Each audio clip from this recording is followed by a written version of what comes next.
আমার গুনাহ ক্ষমা করার নাই, তুমি আমার রব, তুমি আমার সব। বলতে পারবেন? এই তাকরীর আমার পটুয়াখালীর ভাইয়া, এই স্বীকৃতিটা দেখতে আল্লাহ বড্ড ভালোবাসেন, কারণ আমরা সবাই গুনাহগার। আমরা সবাই কি? বিশ্বনবী বলেন কুল্লুকুম খাত্তাউন, বানি আদম, তোমরা সবাই পাপী। সবাই কি? সবাই পাপী। আমরা সবাই পাপী। আপন পাপের বাটখারা দিয়ে অন্যের পাপ মাপি। আমরা যে পাপী এটা ভাবতে মনে চায় না কারো, খালি অন্যের পাপ দেখি আমরা, এটা ভুল। ওর এই পাপ, ও পাপী, ও জালেম, ও জাহান্নামী, এরকম একটা টেন্ডেন্সি। আমার যে কি হালাত এটার খেয়াল নাই। খেয়াল করতে হবে যে আমি সবচেয়ে বড় পাপী, ঠিক কিনা বলেন? পাপ করি নাই এমন কেউ আছি? হ্যাঁ আছি। কেউ না জানলেও জানে কে আমার পাপের ঘটনা? পৃথিবী না জানুক আমি তো জানি, আমি কি পাপ করেছি। হায় ও আমার কলিজার টুকরা ভাইয়েরা, মাথাটাকে নিচু করে জীবনের সব গুনার ফিরিস্তিগুলো একটা একটা করে স্বীকার করে আল্লাহরে বলেন, আল্লাহ আমি পাপী। আল্লাহ আমার চেয়ে বড় পাপী এই দুনিয়াতে কেউ নাই। আকাশের নিচে জমিনের উপরে আমার চেয়ে বড় পাপী কেউ নাই।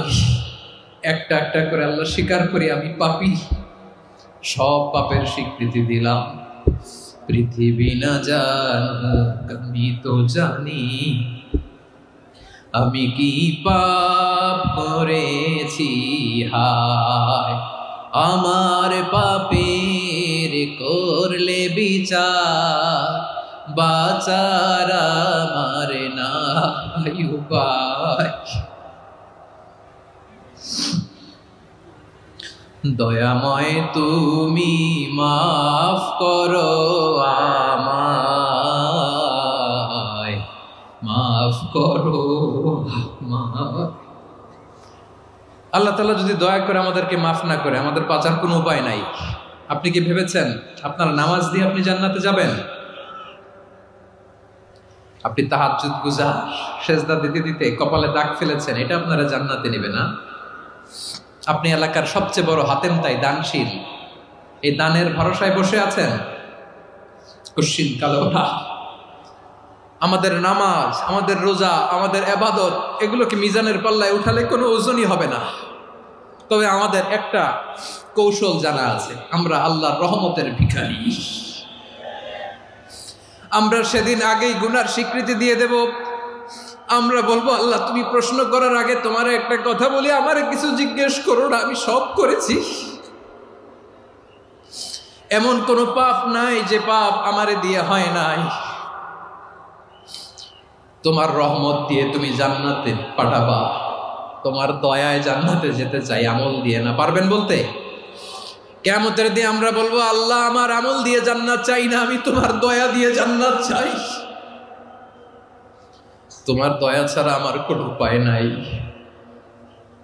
কারণ আল্লাহ যদি বিচার করে বাঁচার কারো উপায় নাই। আল্লাহ যদি বলে ফেলেন তুই এটা করলি কেন, ওখানে গেলি কেন, কোরআনে 1000 বার নিষেধ করলাম তারপরেও এই পাপে জড়ালি কেন, এরকম প্রশ্ন ছুড়ে দিলে আমার উত্তর আছে? বাঁচার কোনো উপায় আছে? রোজ হাসরে হে আল্লাহ আমার করুণা বিচার, আল্লাহ করুণা বিচার। বিচার চাহি না তব দয়া চাহি, এ গুনাহগার, আল্লাহ করুণা বিচার। আপনার আমল দিয়ে জান্নাতে যাবেন? কি দিয়ে যাবেন? আল্লাহর দয়া দিয়ে। আল্লাহর রহম আর দয়া ছাড়া কেউ জান্নাতের চেহারাও দেখতে পাবে না। চাইবো একজন সত্তার কাছে, আওয়াজ করে বলুন তিনি কে? একজন সত্তার কাছে চাইবে। বিশ্বনবী ওনার চাচাতো ভাই আব্দুল্লাহ ইবনে আব্বাস রাদিয়াল্লাহু তাআলা আনহুকে বললেন, ইয়া আব্দুল্লাহ ইবনে আব্বাস, হে আব্দুল্লাহ ইবনে আব্বাস, ইযা সাআলতা ফাসআলিল্লাহ, যখন চাইবে আল্লাহর কাছে যাও। ও আব্দুল্লাহ, যখন চাইবা আল্লাহর কাছে চাও। ওয়া ইযা ইসতাআনতা ফাসতাইন বিল্লাহ, যখন সাহায্য চাইবা আল্লাহর কাছে ফরিয়াদ করো।